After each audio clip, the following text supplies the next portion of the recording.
Hi everyone, my name is Leanne and today I'm going to be recommending to you some books that are about books, that are about kind of like the book industry, about your life as a reader, about childhood reading, about bookshops. So I'm not going to be talking about fiction books that have bookstores in them. That could be a whole other video, but I'm just going to be talking about non-fiction books that have to do with books in some way. So I think these would be really great gifts for someone that is really into books. But I also find just like a lot of comfort in these kinds of books as well. So let's just get straight into them. I'm going to start with the book that I think is the most kind of like cozy, comforting, like that kind of vibe, and that is Dear Reader by Kathy Rensenbrink. This is a memoir of sorts, but a memoir of Kathy's reading life. Kathy is like really well known like in the book industry, and a lot of the things that she has done throughout her career is shaped by what she's reading. So I found that really interesting from kind of like a publishing perspective, like how her career has been shaped through books. But it's also just like a really comforting, joyful exploration of her reading life from her childhood up to now. The books that she was reading at particular moments in her life, and I definitely have that experience where I really connect a particular point in my life or something that was happening in my life with what I was reading in that moment. It's such a joyful, lovely book, and I think it's really a love letter to reading. It's definitely the type of thing you would read in just one sitting as well, like snuggle down on the sofa or in bed with like the warm drink of your preference. Speaking of which, I almost forgot about my tea. It's really like visually stunning as well, and I think that's the case for a few of the books on this list, is that they are just beautiful objects as well. And I would definitely say that's true of A Bookworm by Lucy Mangan. Again, this is a memoir of reading, but particularly focused on the author's childhood and the books that shaped her love for reading as a young person. Some of the books she's talking about are the books that she read when she was very young, so I think if you are interested in children's books, you would really enjoy this. I didn't absolutely love this because a lot of the books that she is talking about are books that I didn't connect to in my childhood. Quite a lot of the books weren't books that I had read as a child, and a lot of them, if I had read them, I read them as an adult. And I do think there is a lot of privilege in her experiences of childhood reading. But nonetheless, if you are someone who is interested in children's books, if you are someone that feels a lot of nostalgia around like classic works of children's fiction or like even modern classics, the quintessential books that a lot of children do read, then I think you would definitely get something of value out of this. And as with Dear Reader, absolutely gorgeous cover. Next, I have The Book of Forgotten Authors by Christopher Fowler. This is a selection of 99 fairly brief biographies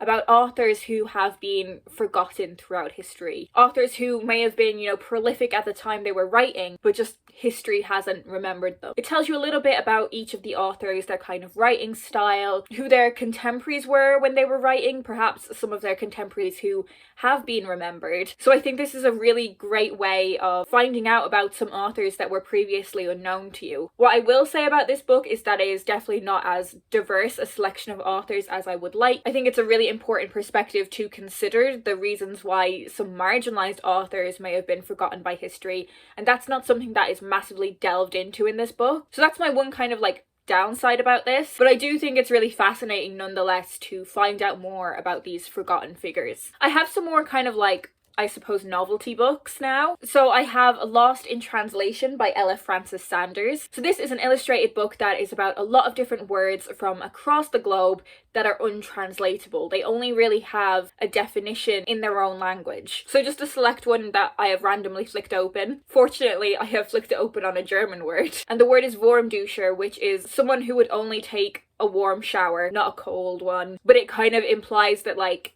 someone's kind of a wimp and won't step out of their comfort zone. And each of the words is accompanied by a really cute little illustration that kind of helps convey the meaning of the word. I think there's a lot of overlap between people who are interested in reading and books and interested in language and linguistics, but it's not a really in-depth book about linguistics or anything, so it's not like inaccessible. It's just kind of like a really cool novelty book that I think people who enjoy reading would enjoy this experience. Next, I have some books from BookTube's very own Jen Campbell. So I have Weird Things that Customers Say in Bookshops and More Weird Things that Customers Say in Bookshops. This is a selection of like brief anecdotes or just snippets of funny things that Jen encountered during her time as a bookseller. So really funny, nonsensical things that people came out with, kind of strange things. A lot of the funniest selections I think come from children. I think if you are someone who has worked as a bookseller, there are definitely things that you would recognize from these books. There are a lot of like silly questions that crop up in kind of like every bookshop, but I definitely think there are some very unique experiences in these books as well, of just the like weird and the wonderful encounters. So yeah, if you're someone who has worked in the book trade or you spend a lot of time in bookshops, I think you would just find these really amusing. Jen does have another book called The Bookshop Book, which I haven't read before but would really like to, and it's a book all about really cool, interesting bookshops from around the world. I also want to mention Sean Bethel's books. I don't have physical copies of them, unfortunately. I think his first book I borrowed, and then I haven't read his second book, and then his third book I read digitally. So Sean is a bookseller in Wigtown, which is Scotland's like book town, so it's an area where there are lots of bookshops in this one particular area of Scotland. His first book was called Diary of a Bookseller, his second book was called Confessions of a Bookseller, and his third book was slightly more of a gifty novelty book than the first two, and that was 7 Types of People You Find in a Bookshop. His first book, Diary of a Bookseller, I thought was so interesting, particularly as someone who was a bookseller at the time I was reading it and was looking to get into the publishing industry, and I found it really interesting hearing about his day-to-day of being a bookseller, of being an independent bookseller, and how difficult that is, the struggles that they face, you know, in the winter when the shop is like really cold, how they won't have any customers when the weather is poor, the difficulties they face because of large online companies that sell books. And it really outlines how important it is to support independent bookshops, people who really care about the books. It's not one of the books on this list that I think is like a really like joyous, comforting read. It definitely showcases the difficulties in being an independent bookshop owner. His latest book is more on that kind of light-hearted end of things, that is more kind of anecdotal about the like strange people that you might encounter in bookshops, about the slightly bemusing interactions you might have with customers. I don't know why I haven't read his second book. I really should. The next book I would like to recommend is more kind of geared towards the publishing side of things rather than like the bookish side of things, and it's definitely, I think, the least kind of gifty of any of these books. But I did want to mention it, and that is Ahead of Her Time by Judy Piatkus. Can someone please tell me how to pronounce the name of that publishing house, because I just don't know. It's a book that is about books and is about publishing, but it's also a book that is about like being an entrepreneur, particularly being an entrepreneur who is a woman, and especially at a time when that really wasn't expected of women. The author talks about her experiences of setting up her publishing business with no university degree, no professional qualifications,